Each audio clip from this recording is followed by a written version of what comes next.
যদি কেউ প্রমাণ করতে পারেন যে 10 কোটি টাকা না 1 কোটি টাকা 1 টাকা যদি কেউ ঘুষ দিচ্ছে তাহলে চাকরি ছেড়ে চলে যাবে এবং যে কোনো অপরাধ যে কোনো শাস্তি মাথা পেতে নেব।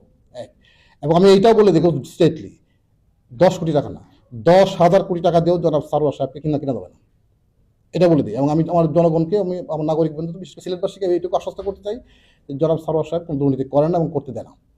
সুতরাং 10 কোটি হোক 5 কোটি হোক দয়া করে এইটাতে আপনাকে বিভ্রান্ত হবেন না এবং আপনাকে হতাশাগ্রস্ত হবেন না এবং এই ধরনের ফেক নিউজ যারা ছড়ায় তাদের বিরুদ্ধে আপনার ব্যবস্থা নেবেন। আমরা দেখছি এটা কি আইনগত ব্যবস্থা নেওয়া হচ্ছে, কারণ এটা দিয়ে এক ধরনের গোলা বানাতে মাছ শেখার চেষ্টা করা হচ্ছে। একই সাথে মানুষের মধ্যে নির্বাচন বিষয়টাই নিয়ে একজন বিভ্রান্ত তৈরি করা হচ্ছে যে প্রশাসন কারোর প্রতি বায়াস কিনা বা রিটার্নিং অফিসাররা কারো দিকে পক্ষপাতিত্ব করছে কিনা এবং নির্বাচন আসলে আদৌ সুষ্ঠু হবে কিনা, এই সমস্ত একটা ভুল মেসেজ কিন্তু বার্তা কিন্তু মানুষের মধ্যে দেওয়া হচ্ছে। জেলা প্রশাসক আমি কিন্তু সেটা দেই নাই। কেন দেই নাই? এই কারণে যে আমি কাউকে যদি দিতে যাই ভোটটা আমার অবচেতন মনে তার প্রতি একটা বায়াসেস কাজ করতে পারে যে আমি তো মনে মনে চাবো যে ওনারা জিতলে খুশি হবো।